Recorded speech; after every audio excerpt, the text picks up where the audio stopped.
Vamos a comenzar con los ejercicios de las pruebas académicas del área de lengua y literatura, ¿sí? En este caso, la primera pregunta nos dice, dentro de una composición poética, el soneto está formado por 15 versos de arte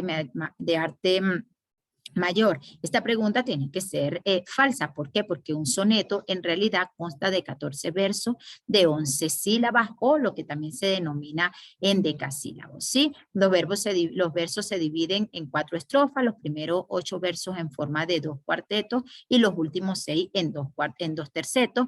Un cuarteto es la combinación de 4 versos endecasílabos que generalmente riman el primero con el cuarto y el segundo con el tercero. El terceto es la combinación métrica de 3 versos que a veces constituye una estrofa autónoma dentro del poema. Entonces acá lo que nos interesa saber es que en realidad el soneto no está conformado por 15 versos, sino por 14 versos de 11 sílabas. Por lo tanto, entonces esta pregunta va a ser falsa, ¿sí?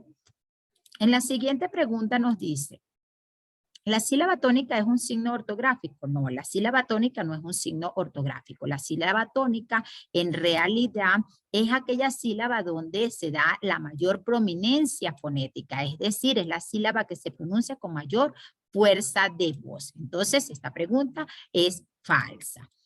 La siguiente pregunta nos dice, la literatura contemporánea nace en el siglo XIX, fíjense. Entonces, aquí también esta pregunta va a ser falsa. ¿Por qué? Porque la literatura contemporánea se refiere a los estilos literarios surgidos a partir de 1940 hasta la actualidad, periodo en que se caracterizan los avances tecnológicos y los constantes cambios a nivel social, cultural y político. Aquí tenemos una referencia bien importante. Hace referencia a los estilos literarios surgidos de 1940 hasta la actualidad. Si nosotros ubicamos el siglo XX, tenemos que el siglo XX en realidad inicia de 1801 a 1900, ¿sí? Es también llamado el siglo de la industrialización. Y acá estamos diciendo que los estilos literarios los que se refiere la literatura contemporánea nacen a partir de 1940. El siglo XX, entonces, el siglo XX viene siendo entonces el siglo que comienza en 1901 y termina en el 2000, ¿sí? Entonces 1940 se ubica en el siglo XX. Y la pregunta nos está diciendo si la literatura contemporánea nace en el siglo XIX. Por tanto, es falso, nace en el siglo XX. La siguiente pregunta nos dice, los modificadores del sujeto son artículos y adjetivos. En este caso, fíjense, cómo modifica el artículo o el adjetivo al sujeto. En números, el artículo en números, ¿verdad? En géneros, y el adjetivo en sí es, bueno, dando las calificaciones o categorías, como nosotros caracterizamos a ese sujeto. Entonces son cambiantes, ¿verdad? Por lo tanto, esta pregunta es verdadera. La siguiente pregunta nos dice, ¿el lenguaje escrito es la expresión de la lengua por medio de un sistema de escritura? Sí, el lenguaje escrito es la representación de la lengua por medio del sistema de escritura. El lenguaje escrito es una invención en el sentido de que debe ser enseñada, a diferencia del lenguaje hablado o lengua de signos que son aprendidos de manera espontánea o por exposición, especialmente desde la infancia. El lenguaje escrito es la representación de la lengua por medio de un sistema de escritura, ya dijimos que era verdadero, ¿sí? La siguiente nos dice, la comunicación es el proceso mediante el cual intercambiamos información verdadera. La comunicación nos permite interactuar, intercambiar información con una o más personas. Los adjetivos son palabras que amplían o precisan los sustantivos. De alguna manera, los sustantivos, sobre todo determinativos, concretan o limitan la extensión del sustantivo y expresan la relación de la persona, animal con respecto a un espacio, la posesión o cantidad.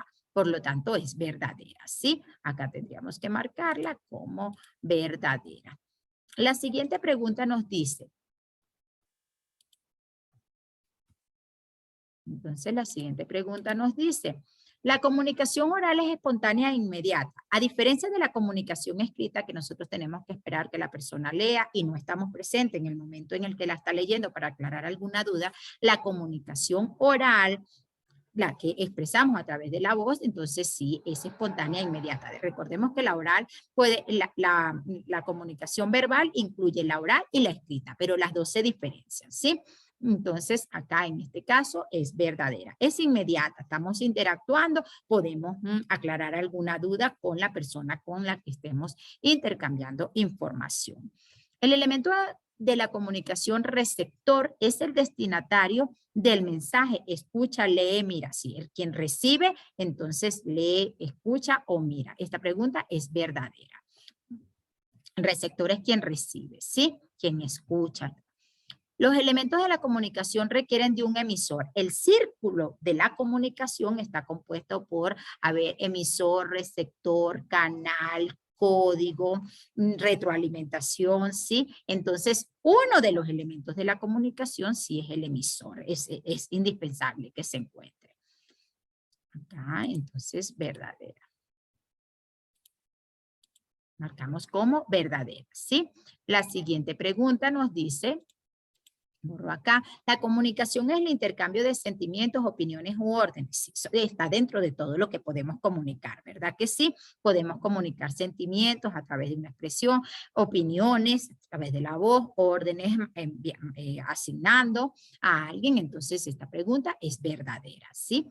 La siguiente pregunta nos dice, lenguaje o el lenguaje es la capacidad que tenemos todos los seres humanos de comunicarnos, sí, a través del lenguaje, bien de la forma que sea, ¿verdad? Oral, escrita, verbal, es la capacidad que tenemos todos los seres humanos para comunicarnos. Esta pregunta es verdadera.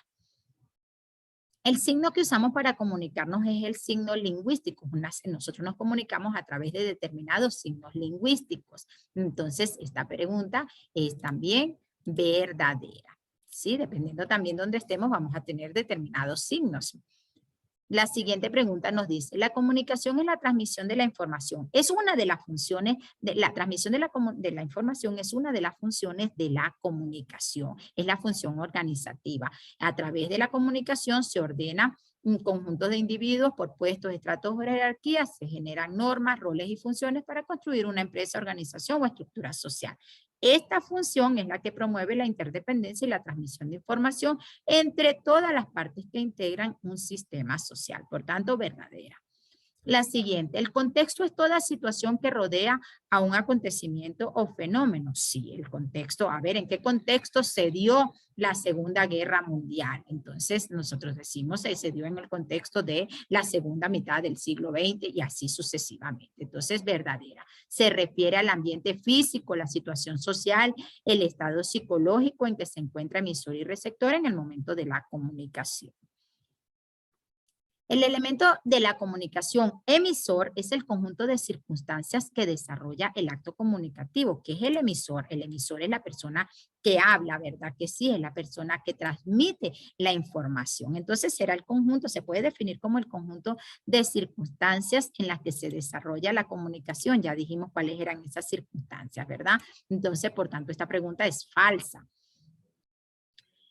La intención comunicativa es hablante y realiza su acto comunicativo de una manera u otra. Falso, porque la intención comunicativa es el propósito o la meta, finalidad que quiere conseguir, que se quiere conseguir por medio de su discurso el participante en un acto comunicativo. Por tanto, es falsa. La siguiente pregunta nos dice, el elemento de comunicación canal, acá se está haciendo referencia, fíjense que aquí hemos ido abordando cada uno de los elementos de la comunicación a los que yo les hablé hace un rato cuando les hablé del circuito de la comunicación o el círculo de la comunicación. Entonces, el elemento de comunicación canal es el que produce el mensaje. No, el canal es el medio por el cual se envía, ¿verdad? Que sí, o llega el mensaje. Es el medio o vehículo por el cual se envía o viaja el mensaje. Una carta, por ejemplo, un medio escrito que viaja a través de un sistema de correo, fax y eso. Entonces, en este caso, estamos haciendo referencia a que el canal es un medio, por tanto, es falso, no es el que produce el mensaje. El que produce el mensaje es el emisor, ¿sí? La siguiente nos dice, el elemento comunicación receptor es el conjunto de signos y reglas No, no es el conjunto, el receptor es quien recibe, ¿verdad? Por tanto, es falso. El conjunto de signos y reglas debe estar relacionado entonces al código con el que nos comunicamos. El elemento comunicación código es el que envía la información entre el emisor y el receptor. Dijimos que el que por donde se envía el mensaje o la información, entonces viene siendo el canal. El código se define como el sistema estructurado de signos. Decíamos acá que el elemento de comunicación código es el que envía la información. No, es falso, ¿verdad que sí? Porque el código es el sistema estructurado de signos, como son los lenguajes español, inglés, chino, alemán, francés, etcétera, o bien otros lenguajes como por ejemplo el de la música. Entonces, y no es por donde se envía, es el sistema de signos. Eso es como se define el código. Entonces, acá es falso. En la siguiente nos dice, el hiato es el encuentro de dos vocales que se pronuncian en sílabas distintas. Aquí es muy importante que nosotros veamos cómo se compone un hiato, ¿verdad? Lo primero que debemos saber es que el hiato surge cuando hay una separación de dos vocales continuas que se pronuncian en sílabas diferentes. O sea, están allí las dos vocales, pero se van a pronunciar en sílabas distintas. Una primera forma de hiato se produce cuando hay dos vocales abiertas continuas. Por ejemplo, cooperativa. La otra es cuando decimos campeón, que por la tilde tenemos que separarla, ¿verdad? O petróleo también. La palabra que tiene hiato con vocales abiertas se tilda de conformidad con las normas generales según el estudio de las que se hará en la siguiente, por ejemplo, en los siguientes ejemplos. Una segunda forma se da cuando de entre las vocales continuas cae la mayor fuerza de voz en la vocal débil o también denominada vocal cerrada, como son la I y la O. En este caso, día, maíz, baúl, Raúl, oído, ¿sí? Es la forma más directa de encontrar entonces el hiato. Por tanto, el hiato es el encuentro de dos vocales que se pronuncian en sílabas distintas. Sí, verdadero.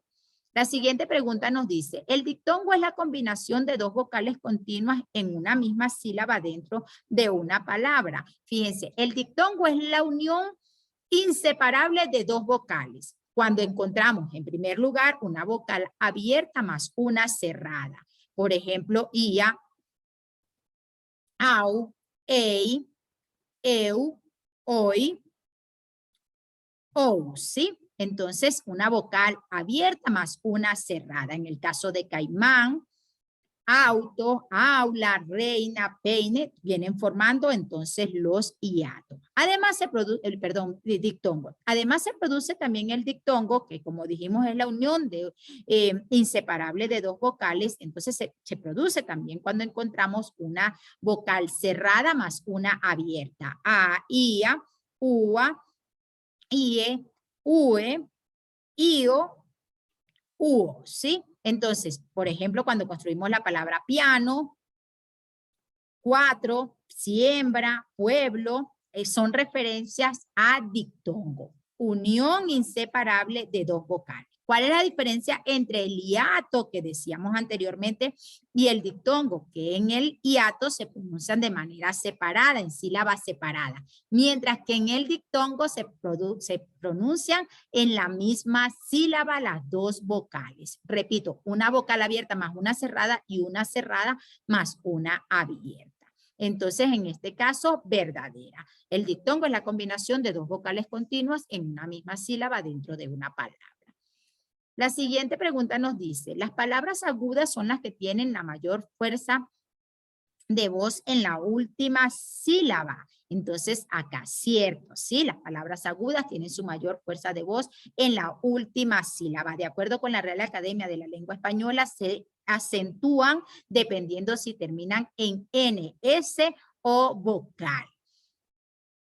Las palabras graves son las que tienen la mayor fuerza de voz en la antepenúltima sílaba. Aquí, entonces, fíjense, decimos que las palabras graves llevan la mayor fuerza de voz en la penúltima sílaba, como por ejemplo, árbol, lápiz, se acentúan siempre y cuando terminen, de acuerdo con la Real Academia de la Lengua Española, se acentúan siempre y cuando no terminen en N, S o vocal, ¿sí? Entonces acá esto es falso porque no es en la antepenúltima sílaba, sino en la penúltima sílaba donde llevan la mayor fuerza de voz las palabras graves.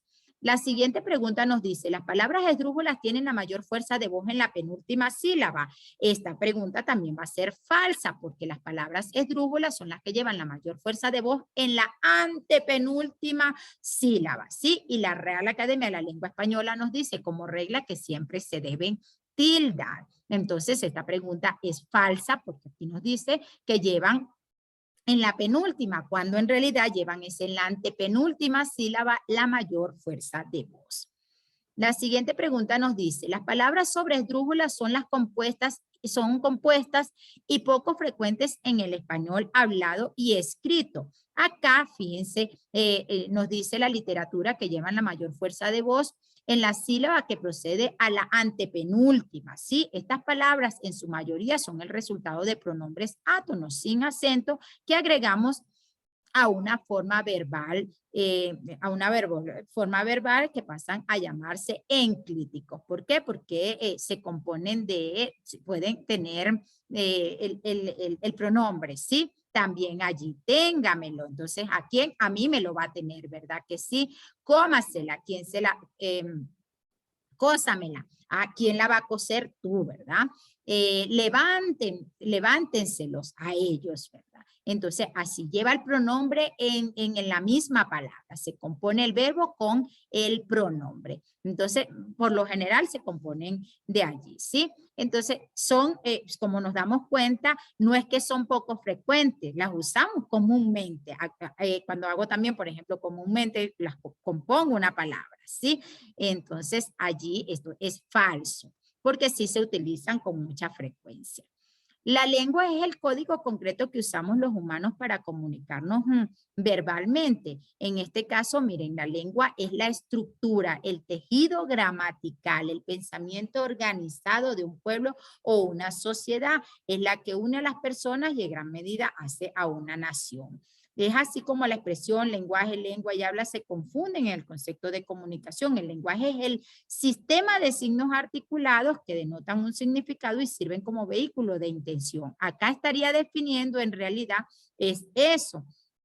Entonces, la lengua es la red compleja, cambiante de adaptaciones diversas según el modo de vivir de cada población. Entonces, el código general con el que nos comunicamos es el lenguaje, ¿sí? La lengua viene siendo propia de una comunidad hablante, ¿sí? Entonces, por eso viene siendo falsa. El nivel fónico analiza los distintos tipos de palabras. En este caso, el nivel fónico estamos refiriéndonos a los niveles del lenguaje, ¿sí? Y los niveles del lenguaje, bueno, está el nivel fónico, está el nivel sintáctico, está el nivel pragmático, está el nivel morfosintáctico, cómo se compone. Entonces, desde su definición, el nivel fónico o fonológico se refiere al aspecto de los sonidos que podemos encontrar en las letras del alfabeto de nuestra lengua. Por ejemplo, vocales o consonantes con sonido, en la rima, entonces, inclusive en los acentos dentro de cada verso. El nivel fónico, en resumen, se ocupa del sonido y de los fonemas, no de los tipos de palabras. Por tanto, es falsa esta pregunta. La siguiente nos dice, el nivel morfosintáctico estudia la organización, el origen y la formación de las palabras. Acá, fíjense, va a ser falso porque el nivel morfosintáctico se ocupa de la clase de palabras, las combinaciones posibles entre ellas y las relaciones entre las expresiones y significados que se puedan atribuir. Es decir, estudia las palabras o las clases de palabras, los enunciados, oraciones y grupos oracionales. Está compuesta por dos ciencias, ¿sí? La morfología, que estudia la forma y las combinaciones de las palabras. Por ejemplo, las palabras se componen por monemas, ¿verdad? Los monemas pueden tener lexemas y morfemas. Y la sintaxis, que es la segunda disciplina, entonces analiza la combinación de las palabras en grupos sintácticos, oraciones o grupos oracionales. Entonces, en este caso es falso. El siguiente nos dice, el nivel léxico semántico analiza el texto como producto de un acto comunicativo. Entonces, acá tenemos que es el nivel léxico o el nivel semántico, ¿verdad? Es el que estudia los significados, se ocupa de los significados, cruza todos los niveles y repercute en la gramática, se centra en los elementos significativos desde el morfema al texto. La semántica estudia el significado lingüístico y atribuye a cada enunciado sentido. Entonces, acá no analiza el texto como producto del acto comunicativo, por tanto es falso.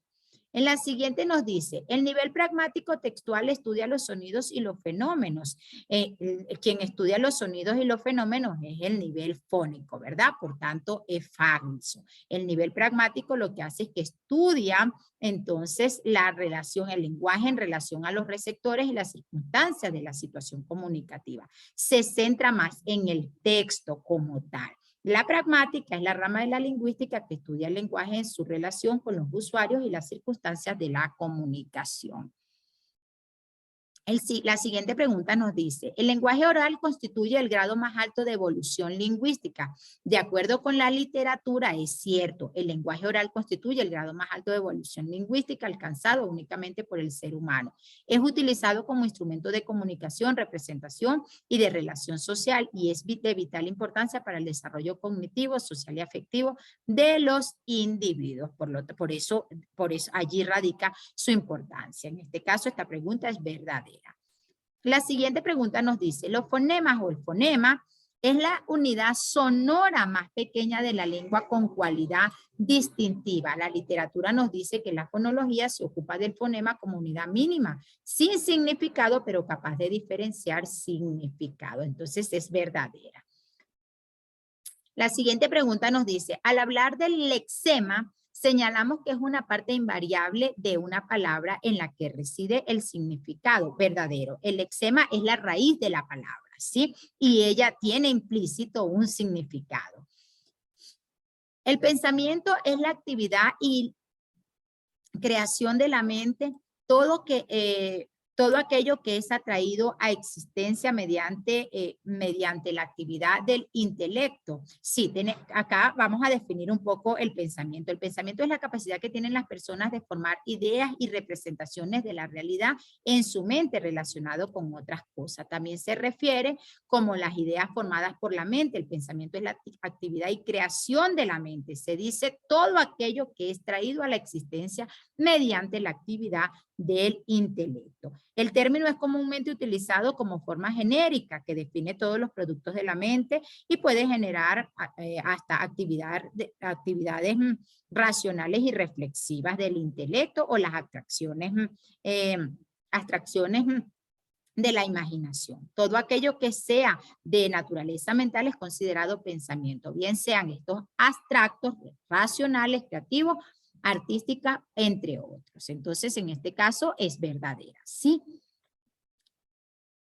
La comunicación no verbal, aquí un repaso, la comunicación no verbal se da antes de llegar al lenguaje propiamente dicho. Fíjense, la comunicación no verbal es la comunicación que se da antes de llegar al lenguaje propiamente dicho. Ya desde el vientre existe comunicación entre la madre e hijo. Una vez que el niño nace, las primeras formas de comunicación las va a obtener de la madre, ¿verdad? Entonces, y se comunica a través del llanto o de las emociones, ¿sí? Que transmite.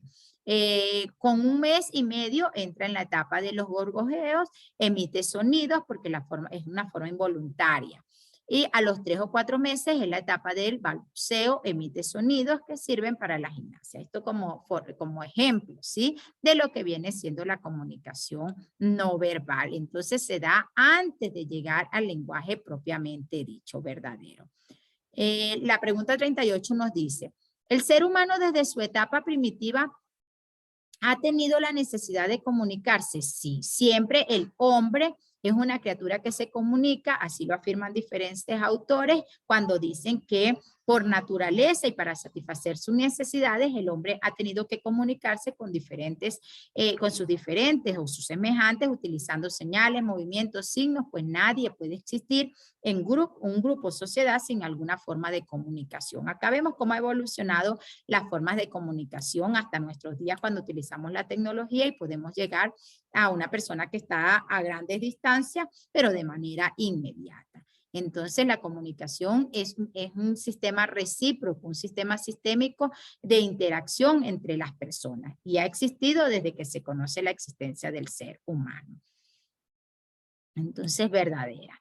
La siguiente nos dice, el abecedario español consta de 27 letras. La literatura nos dice ciertamente que el abecedario o alfabeto español está compuesto en la actualidad solamente por 27 letras, cada una de las cuales representa un fonema.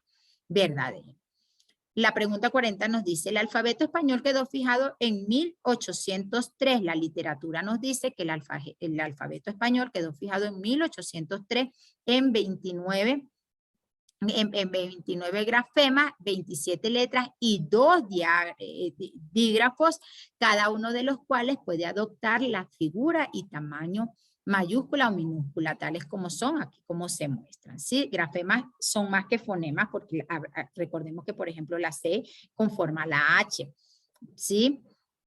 Desde la 4ª edición del diccionario académico, los dígrafos H, o la che, perdón, con la C y la H se conforma la che. Y la doble L se consideraron convencionalmente letras 4ª y 14ª, respectivamente del abecedario español. Por el hecho de que cada una de estas representa un solo fonema. Entonces, actualmente el diccionario consta de 27 letras que para representar 24 fonemas. Verdadera, entonces, que quedó el alfabeto español fijado en 1803 y que tiene 27 letras. La comunicación es el proceso interactivo e interpersonal. Sí, es un proceso interactivo interpersonal. Se da entre varias personas y genera un intercambio, ¿sí? Tiene que haber interacción. Yo hablo, tú me respondes, tú me escuchas. Entonces, acá es verdadera. La siguiente pregunta me dice, fíjense que acá decimos, ¿verdad?, que la comunicación se define como un proceso bilateral de intercambio de información entre al menos 2 personas o grupos. El emisor transmite, entonces es cuando se da el proceso de interacción. Es un proceso de interacción de mensajes entre 2 o varias personas con la finalidad de alcanzar objetivos. Por tanto, es verdadera. La pregunta 42 nos dice, el trictongo está formado por un grupo de 3 vocales. Sí, su nombre lo dice. Está formado por 3 vocales consecutivas, ¿sí? Estas vocales deben guardar el siguiente orden para que formen el trictongo. Una vocal abierta en medio de 2 vocales cerradas. Aquí encontramos algunos ejemplos. En la siguiente nos dice, en el trictongo, entonces es verdadero. La siguiente nos dice, el hiato es la secuencia de 2 vocales seguidas. Acá habíamos dicho que sí forma la combinación de 2 vocales juntas, pero que pertenecen a sílabas distintas, ¿sí? Ellas están seguidas, las 2 están seguidas, pero se pronuncian en sílabas distintas. Las palabras según sus sílabas se clasifican en monosílabos, bisílabos, trisílabos y polisílabos. Sí, las palabras tienen según su número de sílabas, entonces la clasificación puede ser monosílabas que tienen una sola sílaba, son palabras que tienen una sola sílaba. Y las polisílabas son las que tienen más o varias, 2 o más sílabas, ¿sí? Por lo general se confunde con las polisílabas, con las tetrasílabas pensamos que son las polisílabas. No, las polisílabas son las que tienen de 2 a más palabras, ¿sí? Estas se pueden estructurar o se pueden clasificar en bisílabas, trisílabas, tetrasílabas, pentasílabas.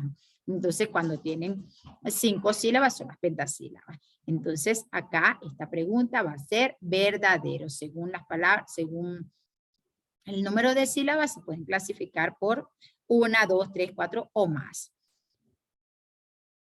Las palabras monosílabas son aquellas que están compuestas por una sola sílaba. esta pregunta, entonces, están compuestas por una sola sílaba, verdadero, ¿verdad? Las palabras bisílabas son aquellas que están compuestas por 2 sílabas, verdadero también. Las palabras trisílabas están compuestas por 3 sílabas, verdadera. Las polisílabas son aquellas que están compuestas por 4 sílabas. Ah, aquí sí es falso, porque vimos que las polisílabas son todas las que tienen de 2 palabras en adelante. Hay autores que se refieren a las polisílabas como las palabras que tienen 4 sílabas o más. Esas son las tetrasílabas, son las palabras que tienen 4 sílabas.